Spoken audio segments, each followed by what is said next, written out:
This is the fourth video in a series of videos where I'm replacing the Chrysler 8 1/4 rear axle assembly on my 2005 Jeep Liberty. Even if you don't have a Jeep Liberty, you may want to check out this video. I'll be using my Kobalt 24v Max Brushless 1/2-inch impact wrench and 1/4-inch impact driver, as well as my Harbor Freight Daytona 3-ton jack. You're going to see them working in action in this video. Hi, I'm Jim with the Works RL channel. It's great to have you here. We're going to disconnect the upper control arm and that upper control arm ball joint pinch bolt. We're also going to disconnect the lower control arms. We're going to remove the rear stabilizer bar, and hopefully we're going to be able to remove that entire rear axle assembly.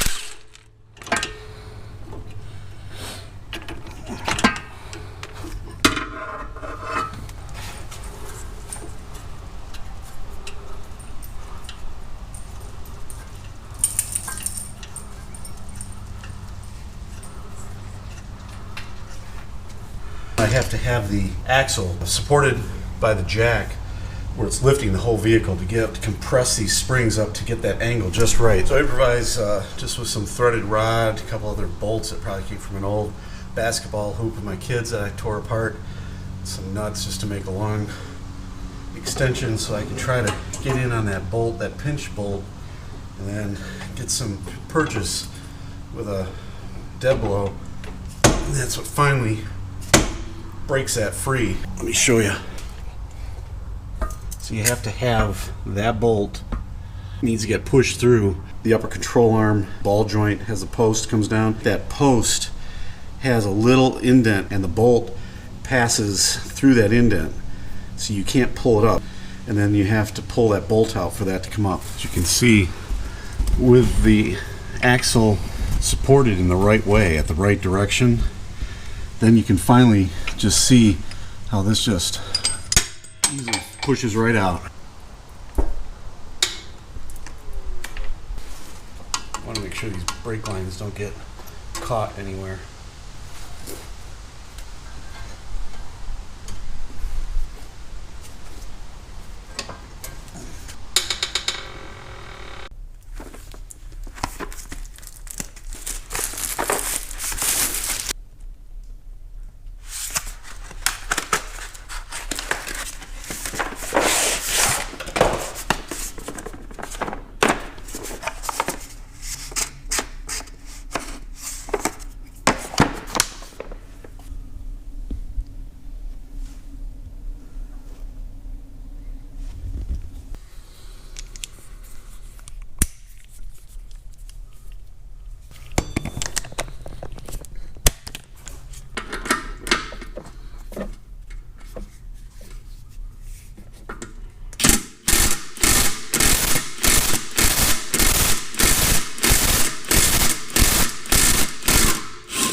I just want it loose so that when I get the axle swap, put the new axle on, get everything bolted on, the very last thing I'm going to do is lower it down, have the vehicle weight on the suspension, on the control arms, then I'll torque these up to the factory specs.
And there it goes.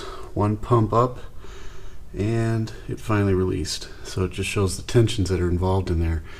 Pumping up the axle just a little bit. Just one pump did the trick. Took that pressure off that ball joint post. Alright, so one more step down. Now I just gotta get these springs out.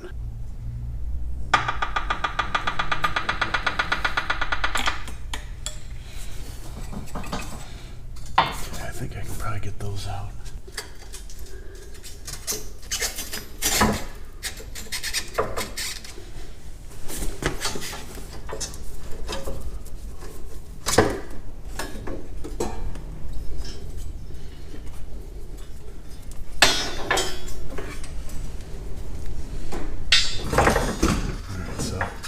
see how you can teeter-totter it now on the jack so that you can lower one side.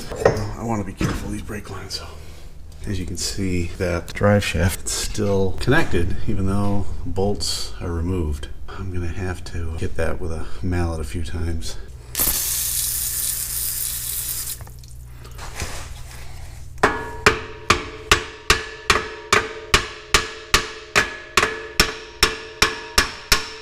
There we go. Jack it up again. I'm going to put them on the stands, take the lower control arms off. I can feel there's no tension on these bolts, or at least they're slipping back and forth, so I think I'm okay to just pull them out. Famous last words.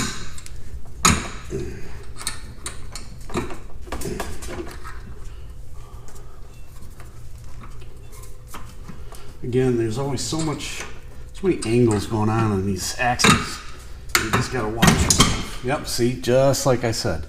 Just like that. If your finger had been in the wrong spot, because obviously it's front heavy, so it tilted right down. I have the jack stands holding it, but you can see if I had had that jack up underneath forward a little bit there, that would have helped it from tilting forward. I should have done that before I pulled these out.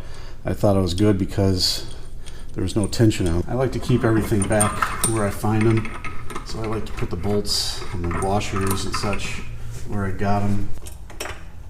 Okay, I think that's gonna be, hopefully that'll be pretty good.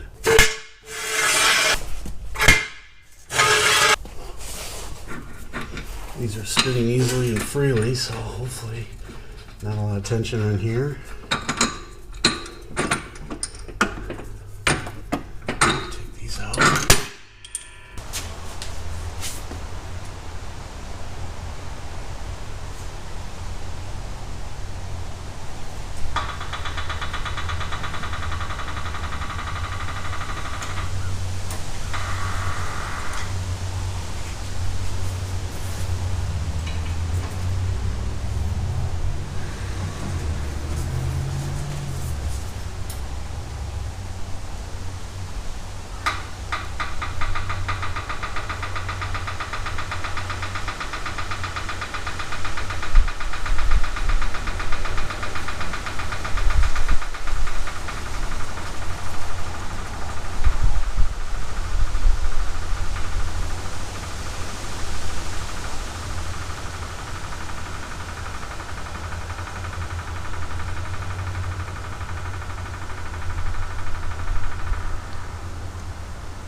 I really do enjoy having you here. I hope you hit the subscribe button. Give us a like if you're enjoying what you're seeing here. And I hope you'll stick around. Leave comments down below. Also check out our community tab. It's great to hear what you're working on, to know what works in real life. I'll leave links in the description down below for checking out my previous videos in this series. In the next video, I'm going to show how I'm going to find a donor vehicle. And if I'm lucky, we're going to be able to get it cleaned up and get it installed. We'll see how it turns out.